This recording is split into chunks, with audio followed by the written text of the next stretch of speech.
नमस्कार मित्रांनो, आता आपण पाहणार आहोत 7वीच्या पुस्तकातील दुसरा धडा, गणित विषयाचा दुसरा धडा, पूर्णांक संख्यांचा गुणाकार व भागाकार. पूर्णांक संख्यांचा गुणाकार व भागाकार. तर मागील इयत्तेमध्ये आपण पाहिले होते पूर्णांकांची बेरीज व वजाबाकी. तर त्या बाबतीत आपण शिकलो होतो पूर्णांकांची बेरीज व वजाबाकी कशी करायची. तर आता आपण त्याची उजळणी करूया. जर एखादी धनसंख्या असेल आणि ऋणसंख्या असेल आणि त्यांची बेरीज करायची असेल तर वजाबाकी होते व मोठ्या संख्येचे चिन्ह येते. उदाहरणार्थ -5 + 3 बरोबर किती? -5 + 3 बरोबर किती? तर ज्यावेळी ऋण धन अशी दोन भिन्न संख्या असतात त्यावेळी काय होते, वजाबाकी होते आणि मोठ्या संख्येचे चिन्ह येते. तर -5 + 3 काय होणार, वजाबाकी होणार आणि 2 शिल्लक राहणार, त्याला चिन्ह ऋण येणार. ज्यावेळी दोन भिन्न चिन्हे असतात ऋण धन त्यावेळी वजाबाकी होते आणि उत्तराला मोठ्या संख्येचे चिन्ह येते. इथे मोठी संख्या कोण आहे, -5, म्हणून -5 किंवा ऋण5 ऋण2. जर दोन्ही चिन्हे समान असतील तर बेरीज होते, -6 -6.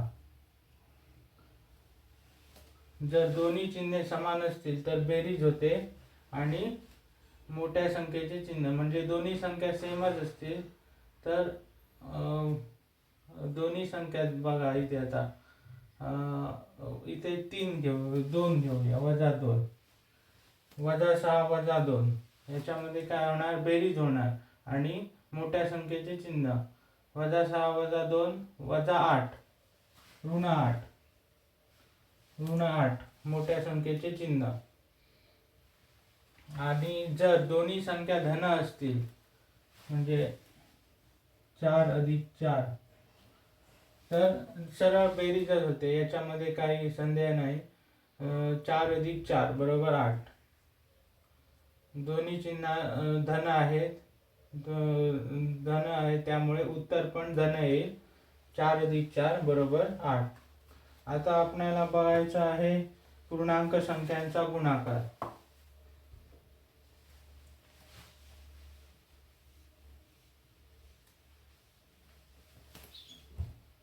आता आपल्याला काय बघायचं आहे, पूर्णांक संख्यांचा गुणाकार.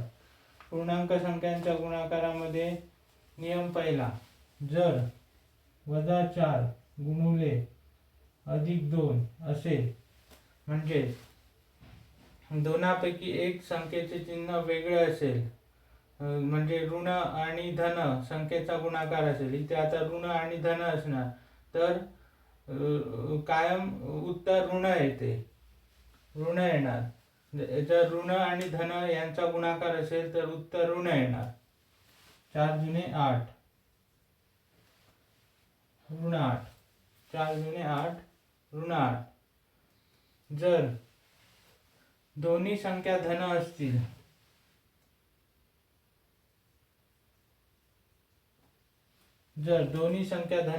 धन 5 × धन 5 तर उत्तर धन येते, धन 25. त्या ठिकाणी धन लिहायची गरज नसते. ज्यावेळी आपण नॉर्मल लिहितो 25 त्यावेळी त्याच्या मागे चिन्ह धन असते, धन लिहायची गरज नसते. 5 × 5 25. आणि जर दोन्ही चिन्हे ऋण असतील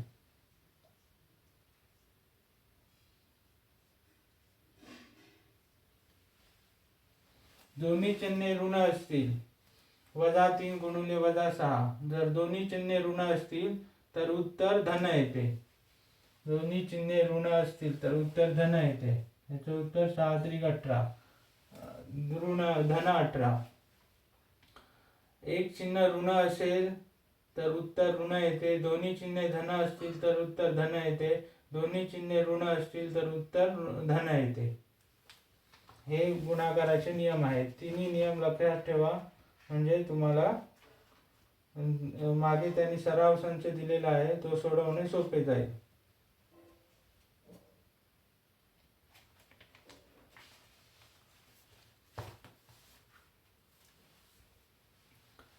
तुम्हाला त्यांनी टेबल आखून दिलेलं आहे आणि त्याच्यामध्ये गणित दिलेले आहे पुस्तकामध्ये, त्याची प्रॅक्टिस करा. तसेच आता बघूया पूर्णांक संख्यांचा भागाकार. हा झाला पूर्णांक संख्यांचा गुणाकार. हे 3 नियम लक्षात ठेवा, तुमचा पूर्णांक संख्यांचा गुणाकार परफेक्ट होईल. पूर्णांक संख्यांचा भागाकार. आता पूर्णांक संख्यांचा भागाकार 8/2. जर दोन्ही संख्या धन असतील तर उत्तर धन येते. 2×8. दोन्ही संख्या धन असतील तर उत्तर धन येते. जर एक संख्या ऋण असेल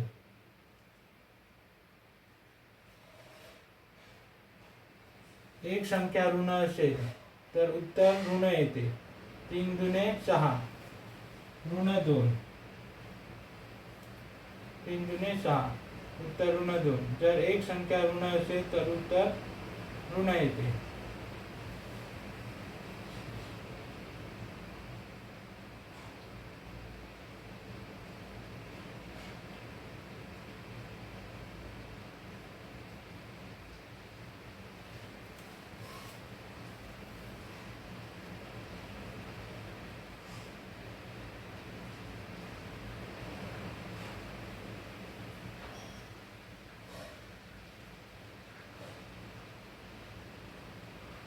जर दोन्ही संख्या ऋण असतील तर उत्तर धन येते. 6×12.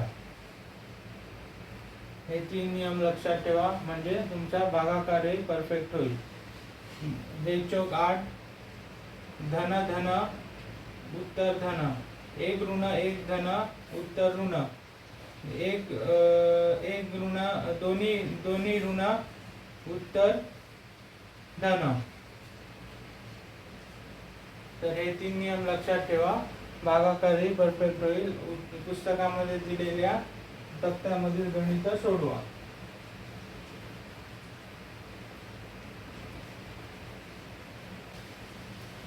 जर चॅनल आवडला असल्यास चॅनलला लाईक, शेअर आणि सबस्क्राईब जरूर करा. तुमच्या मित्रांना शेअर करा व्हिडिओ आणि चॅनल लाईक, शेअर आणि सबस्क्राईब जरूर करा. धन्यवाद.